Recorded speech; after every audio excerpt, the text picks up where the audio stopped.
que acontece quando você pega o motor de um avião Spitfire e tenta colocar o canhão mais potente da guerra em um tanque rápido? Nasce o A-30 Challenger. Rápido, letal, mas desajeitado. Ele foi a solução de fogo pesado britânica de última hora. E aí, galera? O Cruiser Tank Challenger, A-30, é a prova de que a necessidade é a mãe da invenção e do compromisso. Em 1942, o exército britânico estava em pânico. Seus tanques, incluindo o rápido Cromwell, não tinham poder de fogo para penetrar a blindagem frontal dos novos gigantes alemães, como o temível Panther e o indestrutível Tiger. A solução foi simples na teoria: pegar o canhão Ordnance Kiev de 17 libras, 76,2 mm, o melhor destruidor de tanques dos aliados, e montá-lo em uma plataforma que pudesse acompanhar o veloz Cromwell. O A-30 era, essencialmente, um chassi de Cromwell esticado, adicionando uma roda extra para suportar o peso do canhão massivo e da nova torre. O resultado foi uma máquina que, mecanicamente, herdou a melhor parte do seu antecessor, o motor Rolls-Royce Meteor.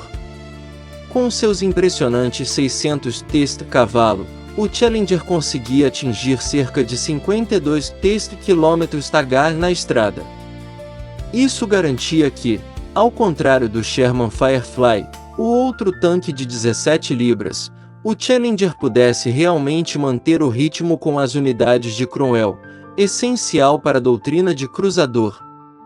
A engenharia teve que fazer concessões brutais para enfiar o 17 libras no chassi do Cromwell. Essas concessões definiram a eficácia do Challenger no campo de batalha. O canhão de 17 libras, esta é a sua principal razão de existir. O canhão era capaz de perfurar a blindagem frontal do Panther e do Tiger em alcances razoáveis, tornando o Challenger um verdadeiro caçador de tanques. Mobilidade tática. Ele era incrivelmente ágil para um tanque com tanto poder de fogo, e a sua velocidade superior permitia que as tripulações realizassem manobras de flanco que eram impossíveis para os tanques mais lentos. Ergonomia da arma.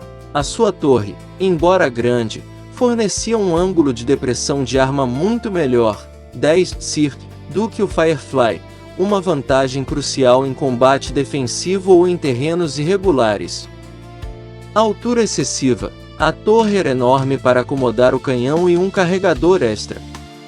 Isso dava ao Challenger um perfil alto e desajeitado, tornando-o um alvo fácil para os artilheiros alemães. Blindagem frágil. A blindagem era, na melhor das hipóteses, decepcionante. Embora a frente da torre atingisse 102 mm, o resto do tanque tinha a mesma blindagem fina do Cromwell, tornando-o vulnerável em qualquer confronto de longo alcance. Logística de combate. Sua velocidade de marcha atrás era péssima.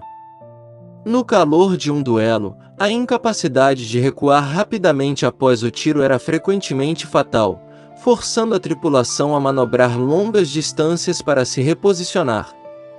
Devido a esses compromissos e ao sucesso da conversão do Sherman Firefly, mais barata e fácil, apenas cerca de 200 Challengers foram construídos. No entanto, o Challenger viu ação crucial em 1944 e 1945, especialmente com as divisões blindadas britânicas e polacas na Holanda e na Alemanha, operando em grupos especializados de caça-tanques. Embora o Challenger não tenha sido produzido em grandes quantidades, a experiência com ele foi crucial.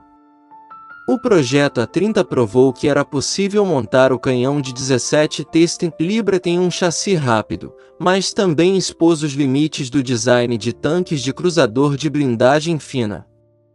Os engenheiros aprenderam rapidamente que tentar forçar um canhão pesado em um chassi leve levava a compromissos inaceitáveis, como a altura e a blindagem frágil.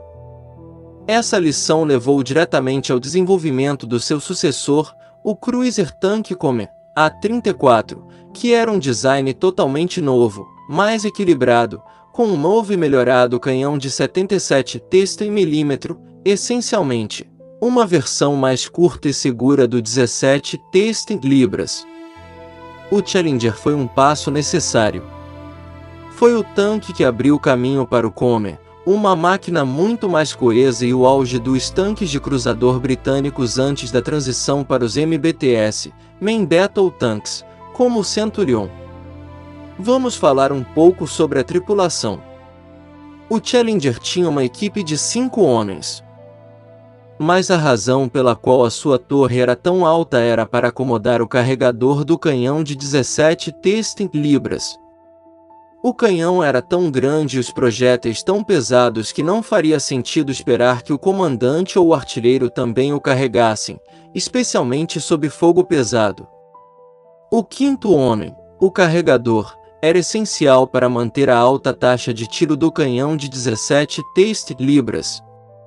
Contudo, a experiência dentro do Challenger não era agradável. A necessidade de esticar o chassi e elevar a torre significava que o compartimento de condução na frente era apertado. O condutor sentava-se muito mais para frente do que no Cromwell. Além disso, a torre alta tornava a operação em áreas urbanas ou arborizadas, como as florestas da Bélgica e da Holanda, um verdadeiro desafio.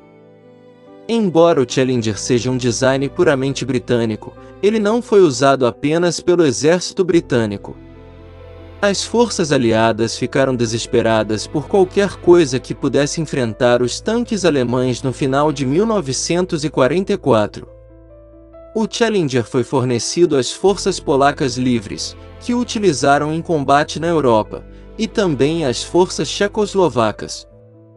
Nessas unidades, o Challenger era especialmente valorizado precisamente pelo seu canhão de 17 libras. Embora o tanque fosse considerado um pouco problemático e frágil em comparação com o Sherman, o poder de fogo era inegável. A sua presença em unidades polacas na linha de frente na Holanda, por exemplo, mostra o quanto os aliados confiavam no seu armamento. Ele era um ativo valioso, embora raro, usado para fornecer a mão pesada necessária para romper as linhas alemãs.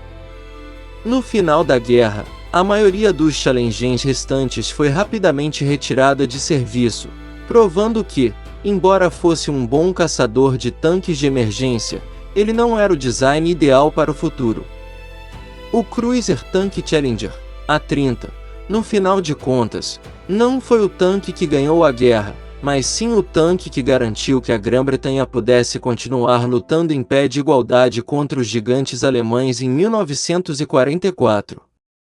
Ele é o epítome do compromisso forçado, uma máquina nascida da urgência de guerra, uma união desajeitada entre a velocidade necessária da doutrina de cruzador e a potência bruta do canhão de 17 libras. Seu perfil alto e sua blindagem fina o tornaram impopular para algumas tripulações, que preferiam a baixa silhueta e a familiaridade do Sherman Firefly. No entanto, o Challenger tinha uma mobilidade superior e, para as divisões blindadas que precisavam manter a velocidade do Cromwell, ele era a única resposta tática, permitindo manobras de flanco que o Firefly não conseguia acompanhar. A sua história é breve, com apenas 200 exemplares produzidos, mas a lição que ele forneceu à engenharia britânica foi imensa. Ele provou os limites de tentar forçar um canhão pesado em um chassi leve, expondo a fragilidade do design de cruzador. Essa experiência levou diretamente ao desenvolvimento do sucessor muito mais equilibrado, o Comer, e finalmente, a base para o Centurion, o primeiro Main Battle Tank britânico. Ele foi um herói imperfeito, mas um herói necessário, que cumpriu sua missão de levar fogo pesado e rápido aonde era mais urgente. E para você, que assistiu a esta saga, se você fosse um comandante em 1944, você escolheria o Challenger pela sua mobilidade, ou o Sherman Firefly pela sua silhueta mais baixa e maior disponibilidade? Deixe a sua opinião nos comentários.